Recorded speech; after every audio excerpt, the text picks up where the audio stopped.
And welcome back, guys, to part 26 of Let's Play Chrono Trigger. In the last part, we entered the Reptite's lair, and we're finally, hopefully, gonna get our gate key back. Oh my goodness. Longest plot point ever. Well, actually, it's more of a plot filler than anything else. What is this? Could those apes have made something this advanced? Azala! Ah, the apes have arrived. You're nothing like Isla. Tell me, what is this at once? Tell Isla about the key? No. I guess you need some motivation. If you say yes, things still happen the same way. She actually doesn't believe you. She's like, no one would give secrets like that so easily. And then she attacks you anyway. So, I actually believe that Azala is actually a girl. I do actually think that. I don't think they ever actually reference the gender, but that could just be my imaginations. But I've always called her a her, just because of the name. Come, Nisbel! Oh no. Oh no. That does not look good. Feel those flexion muscles. But trust me, he is actually kind of a pushover when you know his little weakness. So I'm pretty much going to be spamming Cat Attack with Isla. I will use Robo fairly sparingly, just because there's only one attack that you sort of need to watch out for while he's doing his whatever. I don't know, he's sort of flexing. And I have to say that I would be using dual techs because they do lots of damage. However, they really, like, if you think in the long run, if you combine all the damage that is accumulated by things like Robo Tackle and Cat Attack and stuff, you really don't have to worry about anything. And by worry about it, I just mean you're doing so much more damage with single techs, and you'll find that later on. Okay, he's going to release his energy here. This will do lots of damage to your party, so this is sort of why I wanted to have Heal Beam with Robo, because Heal Beam is just like Cure Beam. However, it restores all damage. Or not all damage. It restores HP to everybody in the party. So it is beautiful. This boss, like I said, is a very big pushover, and I find that, you know, these are some things that you wouldn't know. Like, that's just how it is. Like, you wouldn't know to attack it with lightning, with, with Chrono right off the bat. Like, there's no way, it doesn't really tell you that lightning affects dinosaurs in that way. But, nevertheless, oh crap, he's releasing his energy. Poop, I just wasted 2 attacks. That sucks. I was not expecting him to release that quickly. That's what she said. Ha ha ha ha ha. Alright, tech. Lightning. And then Robo shall get his turn once more. And I shall heal everybody. Cat Attack. Heal Beam. Like I said, he's not that difficult. He's definitely not going to cause that much damage to you. To the point where you actually feel somewhat threatened by him. It could be good to keep Robo on standby, but like I said, DPS in this game is usually the best way. Like, if you can rack up lots and lots of damage really quickly, you never really have to worry about the boss in the first place. But there we go, a nice 500 experience for everybody. And, yeah, that's that. How about you give me the gate key back now, Azala? The apes beat Nisbel! Give thing back to Chrono now! But remember, we reptiles will rule the world! Your days are numbered! I do not detect any damage. Oh, that's good. I fight anytime, Azala. I no lose! Blech. Oh, what the hell? Did she just throw up? Just randomly threw up for no good reason. I never really understood that. I guess the battle was really hard, and yeah, whatever. You leave, Chrono? No fun for Isla. Thanks, Isla. I learned a lot from you. How did Luca learn? Did Luca just learn to be a drinker? That's all she learned. Sorry, Chrono. I'll try to be strong now, just like Chrono. Okay. Come again, Chrono. Party, eat, dance, fight, fun. Oh, and now we have to part ways. But why would they do that? Why would they tease us with a new party member and then make her leave? It makes us sad. But come again, Chrono, Robo, and Luca. Fuck you, Marley. Okay. Even though, if I remember correctly, how this all works together is they're all descendants of one another. So what that actually means is, oh my goodness, I think I may have actually forgotten where this cave is.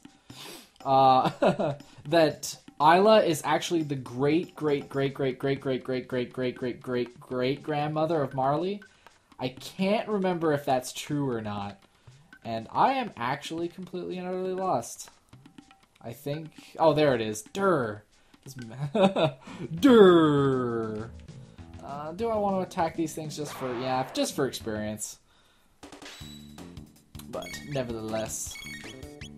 It's just how it supposedly works. Yeah, we'll use a slash like that. Slash should do some terrible, terrible damage. It's no X-Strike, that's for sure. Yeah, that was not even worth it. But I think, actually, Slash is lightning-based, so that may be the reason why it does that. Pew pew! Yeah, Luca can actually do quite a bit of damage now. That was a critical, though, so don't expect, like, really, really worthwhile damage. But this is just to raise Luca's level, because she's a little bit far behind now. Like I said, though, I'm really not too keen on Marley. I really don't like using her. She's just sort of like, she's good as a magic user, don't get me wrong. But at the same time, you're sort of just like, I really can't put up with her as a person. And I really have nothing against spunky characters if they're done right. Like, this is one thing in RPGs sometimes, that you just sort of say, oh, well, it's just really, really annoying because, you know, they're such spunky characters and they have no, like, redeeming qualities or values. Like, for example, Vanille from Final Fantasy XIII. She has really no redeeming values because she's the type of spunky character that is always looking on the bright side of life, but on the inside, she's like this reclusive, like really what you would think a spunky character wouldn't be, but intellectually sound and understanding. And it's such a weird way of portraying a character, and it's so unrealistic as a characteristic that they're just so annoying. Like, you preach and talk all the time about being, you know, like, very intelligent and, you know, knowing everything and all that type of stuff. And then you end up always, like, talking about really stupid stuff that no one cares about. Whereas if you were to take, for example, Yuffie from Final Fantasy VII, there's a spunk and tenacity to her, which is not only youthful, but she's also has a concrete reason why she acts that way, why she acts tough. Because she has to be strong as a warrior for her village. There's none of this, like, conflicting personality traits in her. And that's why it works. And Riku sort of has the same thing, but at the same time, she falls flat in... She really has no other backstory other than the fact that she's related to Yuna. And she's Al Bhed, but that's more of a race thing than it is anything to do with her character personally, because you never see her truly affected by being discriminated against. But those are my 2 cents, you know, like, and Marley is also, you know, she's the avid adventurer, you know, the princess that has been secluded in the castle so long that she wants to venture out and be completely cliche. And, you know, I just can't get behind her.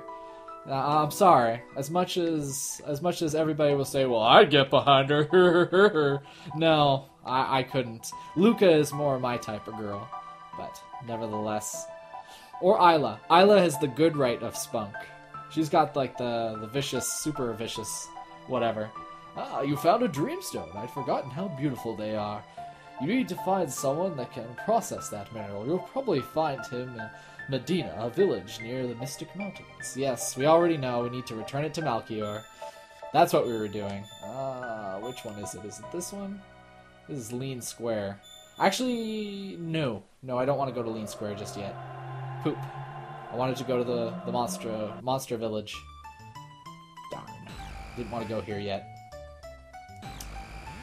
I will come here eventually. It's just, we got to, do something first.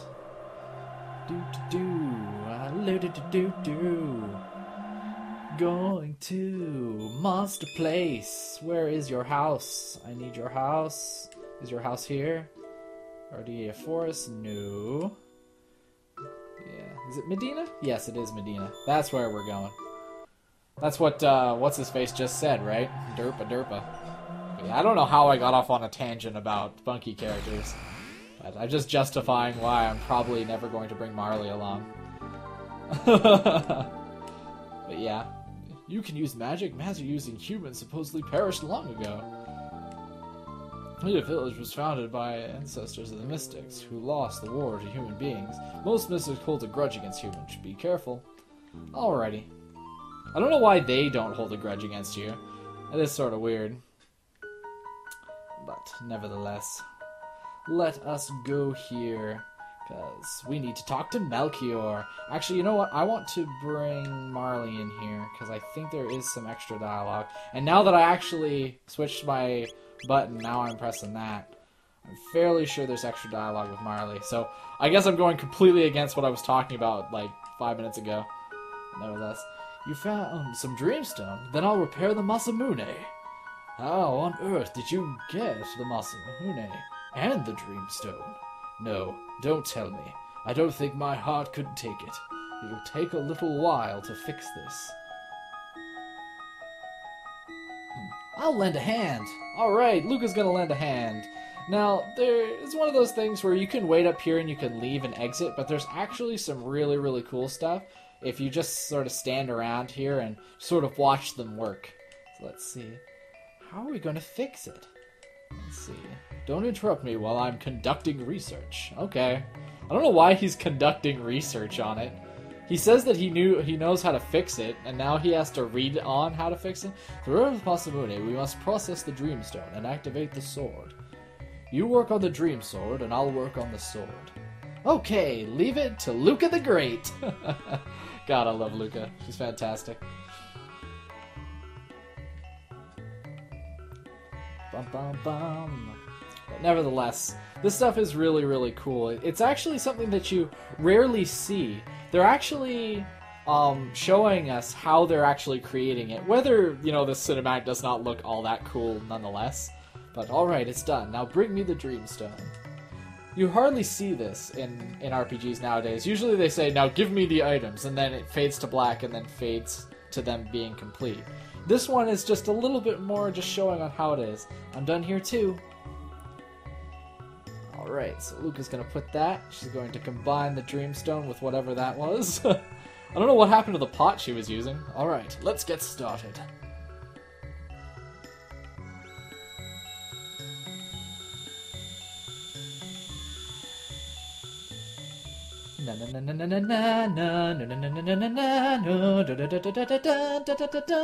Yeah! Sorry, had to do it. Sorry to keep you waiting. There we go. Oh, it's so beautiful. Take a good look. This is the Masamune. Awesome! What a weapon! Okay, maybe Marley doesn't have extra dialogue. Well, I think that's everything. Okay, Chrono, let's take Masamune to Frog. Alright, let's do this! This is a weapon with considerable power. Your actions may either save or destroy life. Wield your sword with full knowledge of the consequences. Would you like to buy something now that I've given you this word of advice? Good thing I'm not... Let's see. No, he doesn't have anything that's actually useful anymore. Mid-tonics are always useful, but meh. There's actually one thing before we go and visit Frog that I want to do, and that is actually go back to Lean Square. Actually, I could just go this way. I think you can actually go through the Hekron cave. It's actually empty now, like there's no enemies in here. So you might as well just do this. I mean, I could go back and it probably would be faster just to go back into the portal. But I guess we're in this time frame right now, so there's really no purpose into, well, not doing this. Oh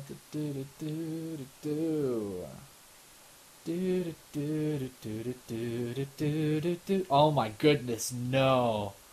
No, why do I have that in my head? That is not good. That is definitely not good.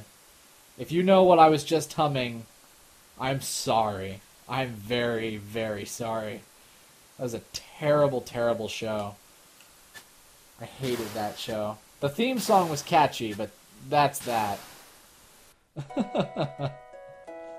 Nevertheless, it is time to rock Luca's house.